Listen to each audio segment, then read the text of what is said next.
Everybody, welcome back. Once again, you're listening to the Entrepreneurial Web. I'm your host, Jeremiah Fox, coming to you live from Brooklyn, New York. And now we switch gears, which is kind of appropriate because my next guest is actually a race car driver. So we're bringing in live from Columbus, Ohio, Zane Campbell. Zane, how you doing? I am doing good, man. How about yourself? Really great, man. Really great. I got to say, the weather's nice. Things seem to be getting a little bit better here in New York City. How are things in Columbus? What's the scene on the street like? Well, it's not too bad. Currently, it's about 40 degrees and really, really overcast. The last couple of days with weather have been awful. It snowed 2 days ago, and the week before that, it was 82 degrees and sun. So, that's terrible. Other than that, as far as COVID and everything goes, yeah. Honestly, it's less populated, but for some reason there still seems to be kind of a lot of people out. I'm out door dashing almost every day, and I still see a ton of people out on the roads. So it's kind of weird in that sense. I don't really see, honestly, like a ton of change. But yeah, that's kind of how things are going over here with that. I think May 1st, they talked about reopening some of the businesses here in Columbus. So it looks like that's kind of our time schedule. So I guess things must be getting a little bit better. And what has happened kind of to the business community? Like, can you go to like a movie? Can you go to like a restaurant? No. Or is it's all shut down? Every single thing is shut down. The only thing that's not shut down like permanently is just takeout orders, grocery stores and takeout. That's it. Everything else is completely shut down. There are some restaurants though that are just completely closed just because they're not doing the profits. Of course, I know a weird thing. Like my girl and I would go to Starbucks almost daily, and there's probably 20 Starbucks around here, and there's like 2 open, and they both, one closes at like 2, and the other one's closes like 4. So that's like Starbucks, seeing that effect is like really crazy. Yeah, exactly. And then of course, right. you go and you can't go inside, so it's only drive through. So you're sitting there for 35 minutes just trying to get your mocha frappuccino, along with everybody else trying to get there. Man, y'all gotta learn to make coffee at home, man. That's too long. No way. I do it. Every morning I'll make coffee on my own, but when I go out and like when I go out to like DoorDash and I just want some coffee, I'll typically make it at home, but then I go through it. And then by that point, I'm just like, all right, time to stop. And my girl gets coffee every single day, because if not, she gets a headache, and she can only have Starbucks because that's like all she likes. So Starbucks is kind of where we end up. All right. You're a slave to Starbucks. Yeah, absolutely. What was there was something else I was going to ask. Oh, what's the situation with the only reason I asked this particularly of you, because I remember you posted something about driving to like Kentucky to get some bourbon or something like that. Yeah. What are alcohol sales like in Ohio? Like in terms of the state? Is it state stores? Is it private stores? They have their state stores. Like the only thing that's open really at all in the sense of getting alcohol is you have gas stations, of course, and like Giant Eagle. Other than that, everything's shut down. All the distilleries, everything like that. That was the first time I actually went to Kentucky for bourbon. I just went to go with some friends. But luckily they have this huge stash, so they're all good. I've got 1 bottle, but that's good for me for now. I'm just say that. Go ahead. No, go ahead. No, I was gonna say I've been drinking a little bit more Coors Light than usual, so that's where I'm at. Are the state stores closed though? Can you buy? Yes. They are completely. Yeah. Wow. Yeah. So I only ask because I also have a wine and spirit store here in Brooklyn. It's small. It's like the shopping floor is about 500 square feet. It's tiny. But we have a lot of product in there. But that was one of the big questions in New York was like, are they going to make liquor stores closed? Right. People were like, I think the state was like, they could stay open because they didn't want to riot. Absolutely, riot. For sure. And I know that's happened like in Pennsylvania where, all that's their only location. Yeah. And a lot of those stores closed, and then people got mad, and I think they reopened them there because of that. Oh, okay. So, yeah, so here, I believe that's what happened. Here, everything is private. It's not state-controlled stores. It's all just like independent, just mom and pop shops for the most part.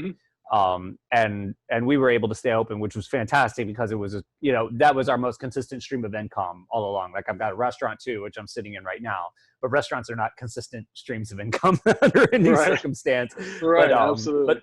but the wine store has been, and a lot of places just decided to close. You know, they were just out of fear or whatever. Yeah, for sure. I'm not sure. There's so many small operations here where it's like 2 and 3 person teams. That's like not uncommon in New York City. That if like one or two of them get sick, that's it. You can't operate. There's not like, you don't get to train other people. You have no other support staff. So I'm curious about, because so many places have closed here, in addition to restaurants as well. Just some restaurants are just like, nope. Like they tried to do takeout for like 2 or 3 days and they're like, nah, I'm out of here, man. Not doing it at all. I've seen a few places do that for sure, especially like the local Tim Hortons here has done that even. Timmy Hose. So I went to school in Buffalo. I'm very familiar with your weather, which is why I left, and Tim Hortons, which is another reason why I left. No. I've been making my own. I owned a coffee shop for a while too. I've been making my own coffee at home for over 20 years. I'm a freak about it. Like I'm the opposite. I'm like, nobody else can make my coffee, only me. I definitely do both. I'll buy beans and I'll grind them up here, but cool. I just put everything through the Keurig. I mean, that's me.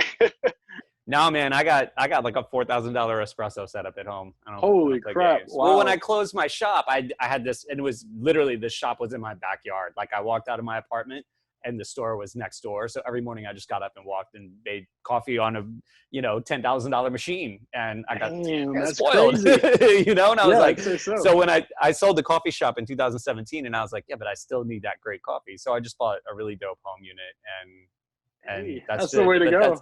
But I need it, man, for everything I do. I can't be like drinking like slouch coffee. It's got to be the real stuff. Yeah, so. I feel you.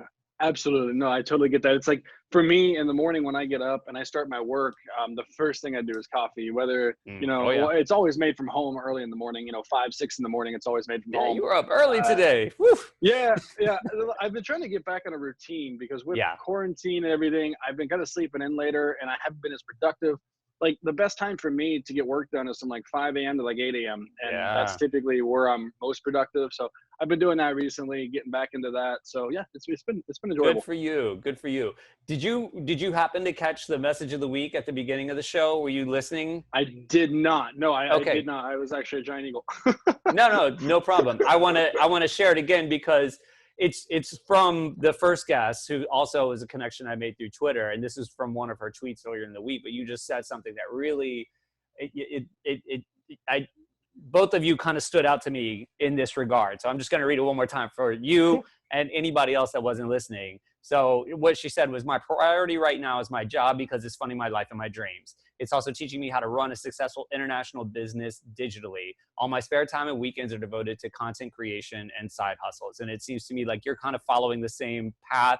You've not given up. You're like, I'm going to maintain my routine. I'm going to go get it. I will sacrifice what I need to. And like, we're hiring a lot of DoorDash guys right now between the restaurant and the wine store, because everything is gone. The restaurant's 100% delivery and takeout. The wine store is probably like 50-50 now. The storefront is still open, so you can still walk inside. We only allow 3 people in at a time. But the delivery, we did it already. We were already on some apps, and we did our own like internal. We had one driver on, that was just on our payroll that we would send out for all of our stuff. We have 3 drivers a night sometimes now. And then during the day, we just summon DoorDash guys, and they come and like, bro, they're making some bread. Like it's really, really good right now. Great. This is the first time in about 2.5 years. Like I've always had more than one stream of income for the last 100 years since I've started both my businesses. Between my racing business and my video production business, those have been like 2 incomes. And then DoorDash was always kind of like just a side, like extra money. But right now, with everything being shut down and closed, both of my businesses are on hold. So that just leaves DoorDash. But I mean, last night, perfect example, I went out 2 hours and made $65 in 2 hours last night. I mean, you're easily pulling 120, 130 a day for a good 6-7 hour day. And it's so easy, and especially now with, the way everything's practically delivery. So it's really effective right now. Yeah. That's awesome. So tell us a little bit about your 2 businesses. We're going to take a break in maybe like 5 minutes. So in that time period, give us a little breakdown of your background and what your businesses are and what you've been doing for the last few years. Yeah, sure. So make a long story short, I ended up, after a few jobs bouncing around, I kind of got like what I thought would be like a career job type deal. I ended up running 2 or 3 Domino's stores around Central Ohio. Did that for 2.5 years. I did enjoy it, and that's what kind of got my feet wet on business. But I was just kind of miserable when it came to hours. At the time, I was like 21. I was working 90 plus hours a week. Yeah. And, you know, as a 21-year-old, what good's money if you can't even, you know, do anything with it? So to that's invest when I started. that shit. Well, absolutely. You're not wrong about that. And of course, I do that now. But I was the same though. At your age, I was doing the same thing, and I blew it all. Just totally blew it all. At that time, it was like there's nothing for me really to do. It's just like wake up, go to work. I mean, I was getting in at 4 a.m. and not leaving till 3 a.m. the following day. I would sleep in my office. I'd sleep in the walk-in cooler. So that's kind of it. I started to get into Gary Vee. I decided, you know what, heck with this. I got really upset one day with like the way that I was a situation was handled, and I just said, you know, hell with it. Put in 2 weeks. I said I'm leaving. Ended up doing starting immediately right off the bat was my racing business. Bought a car, put a whole bunch of money into it, turned it into like a race car. Got my racing license, bought a truck, trailer, started racing all across the country. It was phenomenal. It was incredible, and it was very, very, very, very, very, very, very expensive. So near the end of that, the race season 2 years ago, I was like, okay, I've got to find another income here because I'm like just draining all of my money. I mean, it was I mean, you do one race, you're spending $3,000 on repairs and then track costs and insurance and diesel fuel and all that. So that's when you should open a restaurant. Yeah, I can imagine. You got all the qualities, man. You're a sucker for punishment. You like food. You know how to drive. That's it, man. Absolutely. Yeah. And then following that, that's when I started video. And at the time, I really didn't know too much about it, but I decided like the last couple months of racing, I knew that I needed something else. I wanted to do video. So I spent all my free time when I wasn't on the track or wasn't traveling on YouTube, learning how to edit videos and make videos. So like when I was at a hotel, I was doing video work. When I was sitting in my truck, sleeping in my truck, I was doing video work. Whenever I wasn't doing cars, I was doing that.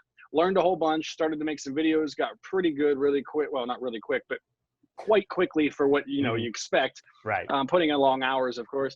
And then, I started the video business. I started to get clients, and then videos turned into clients with marketing, digital marketing, you know, graphic design, website building, all sorts of stuff like that. And then of course with racing, paired those together with my personal brand, like YouTube, blog, podcast, stuff like that. And that's kind of where I'm at today. That's really awesome, man. Fantastic. Well, thank you for that. We are going to take a quick break, and I want to pick back up on what you were just talking about with your spare time and learning this process and just going with the video. All right. Yeah, we'll be back in just a few, everybody. You're listening to the Entrepreneurial Web.